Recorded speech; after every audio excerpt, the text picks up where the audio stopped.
si è fatta, come dire, una ottima propaganda, però il risultato è del tutto insoddisfacente. Reddito di cittadinanza è Treviso, secondo gli accessi ai CAF CGIL, la provincia veneta che ha presentato il maggior numero di domande, 2.644, sulle 13.162 totali del Veneto, ma ben 1.420 si riferiscono a persone con una fascia di reddito ISEE compresa tra 4.000 e 9.000 euro, che in caso di accoglimento percepiranno al massimo 150-200 euro al mese, non certo gli agognati 780. Pochissimi arriveranno, sono nell'ordine dei 350-400 persone, arriveranno a prendere il tetto previsto dei 700 erotti euro, a meno che non abbiano la casa di proprietà, perché se no già là si abbatte.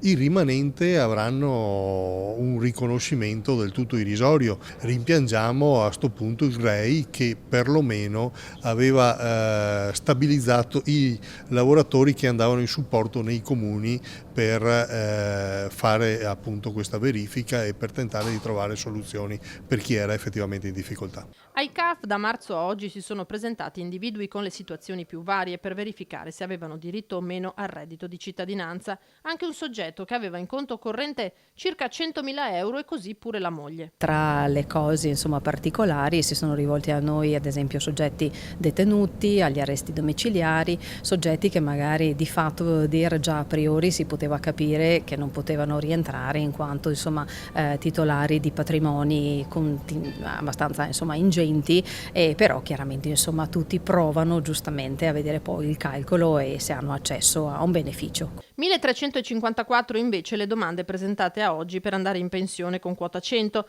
modalità che insieme a Opzione Donna ha fatto lievitare le domande di fuoriuscita dal mondo del lavoro dalle 662 del periodo gennaio-maggio 2018 alle oltre 1.000 degli stessi mesi del 2019.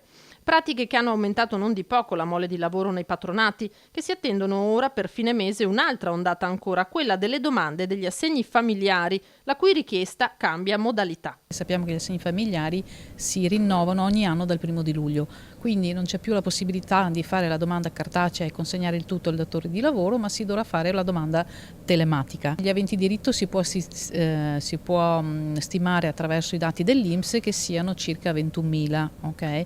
Quindi per noi patronato chiaramente è un impegno forte.